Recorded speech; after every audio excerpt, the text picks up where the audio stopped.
calon guru penggerak angkatan 8, 9. Seperti yang disampaikan oleh Pak Yurisa tadi, bahwa kegiatan guru penggerak ini tidak mengganggu jam belajar. Karena kita daringnya itu mulai dari jam 2.30 siang. Jadi selesai kerja, silakan langsung Zoom, tapi kita memang harus standby dulu 30 menit sebelum dimulai. Kita sudah buka masuk ke dalam roomnya, kemudian boleh ditinggalkan, kamera juga boleh dimatikan. Kemudian kalau tugas-tugasnya itu ada batas waktunya 1 minggu bahkan 1 bulan, jadi sedikit santai. Memang terkadang kita lalai juga karena kita di tugas-tugas kita yang lain ya, sehingga di grup kita nanti kan akan ada saling mengingatkan, deadline-nya malam ini itu sampai jam 11 malam, 11.59 baru portalnya ditutup. Jadi untuk kegiatan guru penggerak tidak menyita waktu belajar kita. Kalau untuk mengerjakan tugasnya mulai dari balik sekolah atau pas jam-jam kosong kita silakan dimulai. Dan untuk Bu Putri ya yang sudah mendaftar, seandainya nanti lulus seleksi tahap pertama akan melaksanakan simulasi mengajar dan wawancara. Pada simulasi mengajar kita berada di ruangan kosong, tapi seolah-olah kita mengajar. Jadi kita beranggapan anak murid kita ada. Jadi istilahnya kita bercakap sama batu kosong, tapi tak masalah. Anggap aja anak-anak kita ada, kita sapa mereka, kita kasih ice breaking, tumbuh semangat dan segala macam ya, agar kita benar-benar nampak seperti mengajar di dalam kelas. Kalau seandainya menggunakan metode diskusi kelompok, kita sebutkan begitu. Kelompok 1 siapa ketuanya? Oh ya, Amanda, silakan Amanda bawa temannya di sini, kita arahkan gitu. Ini seperti betul-betul kita berada di dalam kelas. Kalau untuk wawancara, itu yang ditanyakan adalah X-ray kita yang kita sudah isi. Jadi kalau Bapak Ibu menulisnya di Word, kemudian di copy paste ke SIM-PKB-nya, silakan nanti dibaca-baca. Atau kalau langsung ngetiknya di SIM-PKB, di screenshot saja atau di copy paste ke Word untuk dibaca-baca ulang. Karena yang ditanya adalah pengalaman kita. Pengalaman kita selama mengajar, ditanya mulai awal kita menjadi guru sampai saat ini. Itu yang ditanya pengalaman-pengalaman organisasi kita akan ditanyakan. Saya berharap untuk kedepannya Bapak Ibu ada yang ikut, karena moto kita tergerak, bergerak, dan menggerakkan. Tergerak hati kita untuk memajukan pendidikan, kemudian kita bergerak membuat sesuatu di sekolah untuk kemajuan pendidikan, dan kalau bisa kita menggerakkan komunitas kita untuk ikut bersama membuat program-program pendidikan yang lebih baik. Modulnya ada 3, saya sudah sampai di modul 2.1. Jadi selama 1 bulan modul 1.1 sampai 1.4. Jadi yang sekarang saya laksanakan diseminasi ini adalah tugas dari modul 1.4. Jangka waktunya memang 1 bulan, tapi kita lebih baik cepat menyetorkan tugas agar segera dinilai oleh fasil kita daripada kita buang-buang waktu, karena sebentar lagi kan mau ujian ya, tentu kita kasih pengulangan nilai. Baiklah Bapak Ibu, di sini saya tidak menceramahi, cuma saya ingin berbagi cerita, berbagi mengenai budaya positif. Budaya positif ini yang dimaksudkan adalah budaya positif yang kita laksanakan di sekolah kita. Tentunya Bapak Ibu, saya yakin sudah pernah melaksanakannya. Salah satunya kita menanamkan budi pekerti dan karakter pada peserta didik kita dengan menanamkan budaya 5S. Benar kan? Salam, senyum, sapa, salam, sopan, dan santun. Jadi mungkin Bapak Ibu pikir berdiri di gerbang menyambut anak-anak kita, menyapa mereka, awal mulanya kita senyum dulu kan? Apalagi orang tua murid mengantar, kita senyum, sapa, dan kita salam mereka. Terus kita biasakan mereka bertutur kata yang sopan dan santun dalam tingkah lakunya. Nah, itu sudah merupakan salah satu budaya positif yang menanamkan perilaku dan karakter bagi peserta didik kita. Nah, di sini saya akan menjelaskan atau memaparkan mengenai budaya positif lainnya.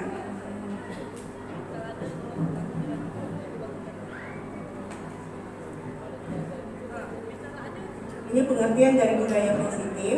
Budaya positif di sekolah adalah nilai-nilai atau keyakinan dan kebiasaan di sekolah yang berpihak pada murid agar murid dapat berkembang menjadi pribadi yang kritis, penuh hormat, bertanggung jawab, dan mewujudkan nilai positif ini. Kita sebagai guru memegang peranan yang sangat penting. Seperti yang telah kita ketahui bahwa guru ini adalah yang digugu dan yang ditiru. Nah, Bapak Ibu tentunya sudah pernah menggunakan aplikasi platform Merdeka Mengajar ya. Di situ ada topik mengenai filosofi Ki Hajar Dewantara. Selama ini kita mungkin hanya ingat Ingarso, Sundurodo, Inguradia, Mamungkaso, Teuri, Handayani. Nah, ternyata filosofi Ki Hajar Dewantara bukan hanya itu. Filosofi Ki Hajar Dewantara yang paling utama adalah berpihak kepada murid. Kita memberi pembelajaran dalam kelas itu yang berpihak kepada murid. Malah ada istilahnya menghamba kepada murid. Tapi kita pakai bahasa lebih baik adalah berpihak kepada murid sesuai dengan kodrat alam dan kodrat zaman. Nah, 3 kata itu yang sekarang ini sedang kita bahas untuk kurikulum merdeka. Berpihak kepada murid sesuai kodrat alam dan kodrat zaman. Apa maksud berpihak kepada murid? Maksudnya itu kita lebih mengeksplorasi minat bakat peserta didik. Karena peserta didik, Bapak Ibu pasti tahu bahwa peserta didik kita di dalam kelas beraneka ragam. Karakternya, sifatnya, ada yang pemalu, ada yang kinestatis ya, gerak sana gerak sini. Nah, disitulah kita harus lebih bijak dalam menerapkannya. Dan jujur saya akui Bapak Ibu, setelah saya mengikuti pendidikan guru penggerak ini 1 bulan, hampir 2 bulan ini, emosi saya mulai bisa saya kontrol. Lebih banyak senyum di dalam kelas. Apalagi anak-anak bilang, Bu, ice breaking lagi, Bu, games lagi, Bu. Akhirnya ketawa. Awal-awal kemarin saya sempat khawatir karena sebelum saya mendaftar guru penggerak, saya opname di rumah sakit. Saya sempat stres, ini bisa tidak yang mengikuti. Tapi seiring waktu berjalan, pertama-tama kan saya berpikir guru penggerak ini bergerak sana-sini pasti penat lah badan ini. Tapi alhamdulillah saya jalani, malah dengan happy di dalam kelas, penyakit saya sudah berkurang, jarang kambuh. Ya kan Pak Cuk ya? Halo Pak Cuk, saya jarang kambuh sekarang ya Pak ya. Nah, lebih sehat saya Bapak Ibu. Sudah sering ketawa di dalam kelas. Karena macam-macam permainan yang kita buat sehingga anak-anak itu lebih happy. Sampai akhirnya mereka bilang, Bu, ternyata matematika menyenangkan ya Bu ya. Nah, tidak hanya angka-angka saja. Bahkan waktu pelajaran aritmatika sosial, mereka wawancara ke Ibu Handir. Berapa modalnya Bu? Berapa penghasilannya Bu? Mereka menentukan keuntungan dan persentase keuntungan. Jadi mereka langsung ke lapangan. Ya selama ini hanya di buku saja. Nah, jadi itu salah satu adalah pembelajaran yang berpihak kepada murid. Jadi kita lebih memerankan murid di dalam kelas. Ada tutor sebaya, kita bagi kelompok kecil, ada tutor sebaya, mereka mengajarkan temannya. Apalagi kalau yang mungkin yang ada seperti kelas kami kan multi etnis ya. Jadi ada anak Tionghoa itu yang hanya bisa ngerti bahasa temannya sendiri, akhirnya bersama dia. Sehingga mau pakai bahasa Jepang, Korea, Mandarin silahkan. Yang penting temannya paham. Dan alhamdulillah itu juga sudah berjalan. Anak yang pemalu, tak mau bertanya, saya bilang, sini yuk nak, dekat ibu di depan, kamu mau nanya apa? Nah, jadi itu salah satu pembelajaran yang berpihak kepada murid sesuai kodrat alam. Kodratnya, kalau dia pemalu, bagaimana kita membimbingnya? Kalau dia aktif, bagaimana pula kita membimbingnya?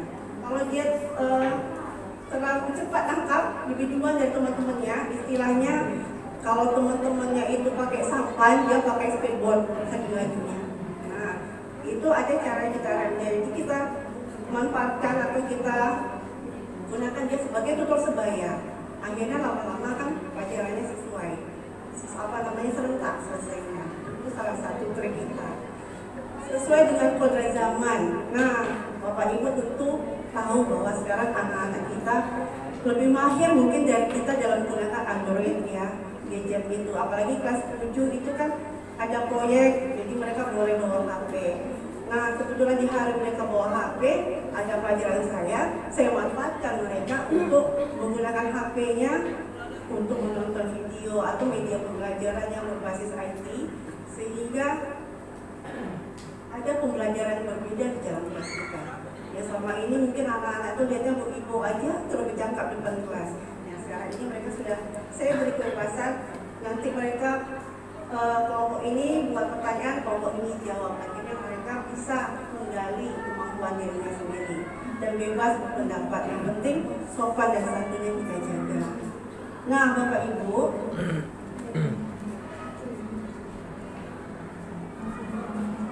untuk mewujudkan budaya positif, kita harus menerapkan disiplin positif. Disiplin positif adalah proses pembelajaran yang merupakan pendekatan mendidik anak untuk melakukan kontrol diri dan pembentukan kepercayaan diri. Nah, ini sangat penting. Seperti saya katakan tadi, murid-murid kita tuh ada yang pemalu, ya, ada yang pemalu tampil, ada lagi anak yang itu sebenarnya bisa, tapi saking malunya dia menjawab, dia suruh teman sebelahnya, kamu aja yang jawab, disuruhnya temannya tampil, padahal itu jawabannya dari dia. Nah, itu termasuk kita harus bisa mendekati mereka seperti yang tadi, bahwa berpihak kepada muridnya. Kemudian disiplin ini berbeda sekali dengan hukuman. Nah, saya akui diri saya pun, saya pikir saya ini menegakkan disiplin, ternyata selama ini saya memberi mereka hukuman. Terlambat masuk diri depan kelas, agar disiplin nih, bisa-bisa tak terlambat lagi. Ternyata itu adalah hukuman. Selama ini mungkin saya tak tahu, tapi setelah saya mempelajari modul 1 dari 4 tentang budaya positif ini, lalu saya ingat, oh ternyata selama ini saya ini seringnya menghukum, ya, bukan menerapkan disiplin. Anak tak buat tugas soal 2, saya tambah 2 lagi. Dalam hati saya rasa situ. Nah, itulah ya, saking geram hati ini, karena anak-anak selama ini kan bilang matematika itu menakutkan. Nah, jadi ternyata itu adalah hukuman, bukanlah menegakkan disiplin. Nah, boleh kita menerapkan disiplin karena kita punya peraturan sekolah kan. Nah, kita boleh menerapkan disiplin, tapi ada langkah-langkah yang harus kita terapkan. Ini ada teori motivasi, yaitu teori yang mengulas mengenai motivasi serta mengelompokkannya menjadi beberapa bentuk dalam kurun waktu ke waktu. Ada 3 motivasi perilaku manusia. Yang pertama, untuk menghindari ketidaknyamanan atau hukuman. Ini terjadi di murid kita, ya. Kadang ikut-ikutingan sama kita, termasuk kita juga. Kita sebagai guru kadang sampai pernah itu saya dengar anak murid bilang, Bu, kami terlambat tak boleh, guru masuk kelas terlambat boleh. Ada murid berkomentar seperti itu. Kemudian untuk yang kedua, untuk mendapatkan imbalan dan penghargaan dari orang lain. Yang ketiga, untuk menjadi orang yang mereka inginkan dan menghargai diri sendiri dengan nilai-nilai yang mereka percaya. Itulah kadang motivasi manusia, termasuk murid-murid kita, untuk mendapatkan suatu penghargaan agar dia dipandang oleh orang lain, agar dia diakui oleh orang lain, termasuk diri kita. Nah, Bapak Ibu, hukuman dan penghargaan. Pernah tak ada tak anak murid Bapak Ibu mengeluh yang merasa dihukum oleh suatu penghargaan? Atau Bapak Ibu ada yang tahu apa maksud kalimat ini, dihukum oleh penghargaan? Penghargaan itu misalnya kalau dalam kelas, iya waktu tepuk tangan, kamu dapat 100, nah itu kan penghargaan secara besar. Tapi ternyata ada kalanya penghargaan itu bisa menjadi hukuman. Yang tahu Bapak Ibu mau berbagi pengalamannya mungkin. Saya akui Bapak Ibu, saya selama ini tak tahu. Saya selalu kasih reward ke anak-anak, ternyata dampak negatifnya ada juga. Apa dampak negatifnya? Kenapa sampai penghargaan itu dikatakan suatu hukuman? Nah, bagi anak murid kita yang mungkin minder, merasa kurang percaya diri, Dia ingin seperti temannya. Temannya ini dapat 100 terus, dapat apa terus, dapat permen lagi dari bukunya, dapat coklat lagi dari bukunya. Saya ingin, tapi saya merasa diri saya tak mampu, sehingga dia semakin minder, semakin tak percaya diri. Nah, inilah yang dikatakan sebagai penghargaan itu atau dihukum oleh penghargaan. Temannya yang dapat penghargaan, dia yang merasa sedih. Nah, selama ini mungkin saya pribadi pernah melakukannya. Termasuk anak saya sendiri saat itu saat SD, dia merasa sedih. Dia pengen tampil, tapi tak punya kesempatan. Padahal dia bisa. Terus temannya dapat penghargaan, dapat aplaus dari gurunya, dipuji. Dia balik rumah nangis. Dia merasa bisa, tapi kok tak bisa, tak ada kesempatan. Jadi penghargaan diberikan kepada temannya itu jadi hukuman untuk dia. Besok-besok tak mau tampil lagi, besok-besok tak mau ini. Jadi ke apa ya namanya, psikisnya ya. Nah, jadi boleh kita memberikan penghargaan. Kita memberikan penghargaan kepada murid, pujian itu minimal ya, minimal penghargaan itu adalah pujian secara lisan. Tapi kalau bisa merata, misalnya, iya, Susi hebat, mantap, ayo siapa yang mau? Jangan kalah, ayo semuanya ya, ibu yakin kamu pasti bisa semuanya. Kita hampiri anak-anak, ya nak, kalau pendapatmu, walaupun pendapatnya tak boleh sedikit, kita kasih aplaus. Iya, kalau temanmu dapat 100, kamu dapat 70, tak apa-apa nak. Hari ini 70, besok coba lagi. Nah, jadi dengan begitu kita memberikan motivasi kepada mereka. Jadi walaupun 3 orang, 5 orang yang jawab dengan benar, yang lainnya diam, tidak datangi. Jadi mata kita ini harus seperti radar di dalam kelas, memantau anak-anak, siapa yang itu kita datangi. Ayo, apa pendapatmu? Atau berapa misalnya 2 kali 3 berapa? 2 kali 3 sama tak dengan 12 dibagi 2? Nah itu kalau belajar kan bolak-balik itu. Tak sama Bu. Kok tak sama? Angkanya beda. Ya, pintar anak ibu mencari jawaban, cari alasan namanya itu. Nah, tetap dikomentari. Tapi kalau mereka udah melenceng, kita motivasi, kita luruskan. Jadi sehingga mereka tidak merasa dihukum, tidak merasa malu. Oke, kita lanjut Bapak Ibu. Nah, ini ada 5 posisi kontrol guru terhadap siswa. 1, posisi guru sebagai penghukum. Ayo ngaku, termasuk saya nih. Saya bilang telat masuk sekolah, berdiri dulu kamu. Sebelum dia selesai bercakap, kamu berdiri dulu. Nah, kita salah satunya kan. Yang kedua, posisi kontrol sebagai pembuat rasa bersalah. Itulah gara-gara kamu, nah katanya bla bla bla bla. Akhirnya anak ini sedihnya disalahin terus. Aku lagi. Mbak kata siapa? Main, aku juga. Posisi sebagai teman, tos. Nah, itu kan kadang ada juga, terutama guru-guru muda mungkin ya. Saya nggak pernah muda, jadi pernah berbuat seperti itu. Jadi kalau bergandengan tangan dengan murid, ya cewek ya, dengan cowok, itu biasa. Bahkan saya pernah bawa murid tidur di rumah lagi waktu saya masih ngekos. Jadi saya memposisikan sebagai teman curhat lagi. Bu, si Anu nih mbak ini, bu, nah itu udah tua. Posisi emak-emak yang muncul ya. Posisi sebagai pemantau, tukang tengok aja. Bu, ini ngabur tengoknya. Dia pantau dia. Nah, kemudian posisi sebagai manajer. Kalau dari kelima ini, menurut modul yang saya pelajari, yang terbaik adalah poin kelima, posisi sebagai manajer.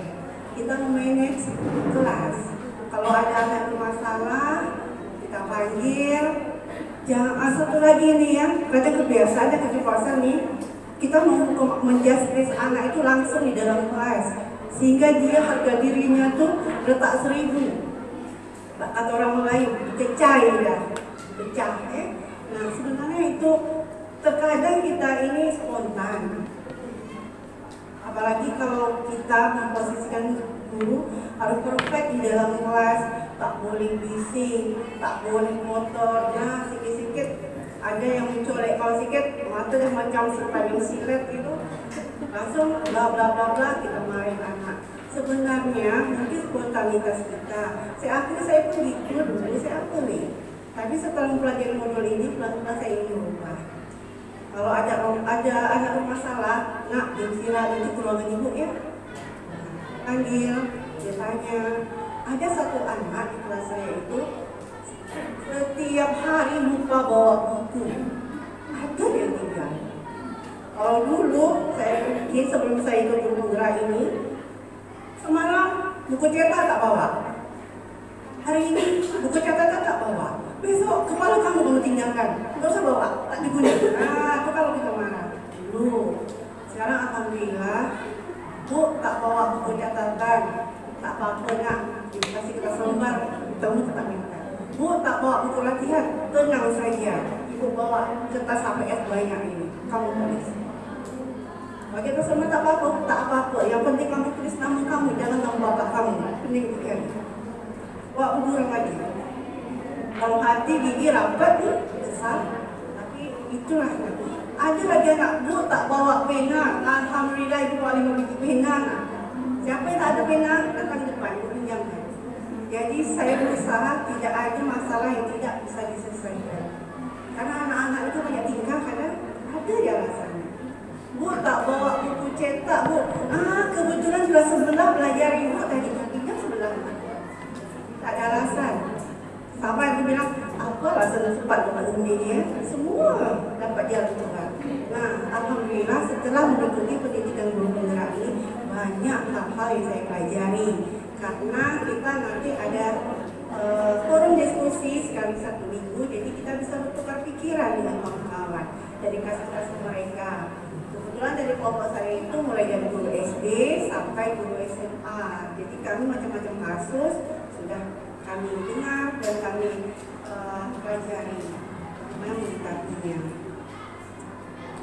Posisi sebagai teman mungkin bagus, tapi ada kalanya kadang anak-anak ini bagi mereka yang terlalu over akan berdampak juga pada kita.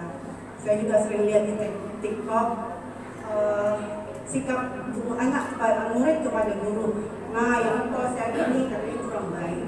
Mungkin karena yang membuat video itu sudah mempelajari mengenai budaya positif memang ada. Boleh-boleh saja, tapi tempatkanlah pada tempatnya. Jangan seolah-olah kita mendukung mereka, apalagi kalau cuma masalah tembak menembak ya, pacar-pacar lah segala macam. Kita luruskan, kita kasih pengertian. Jangan sampai mereka kebablasan. Karena zaman sekarang ini luar biasa Bapak Ibu.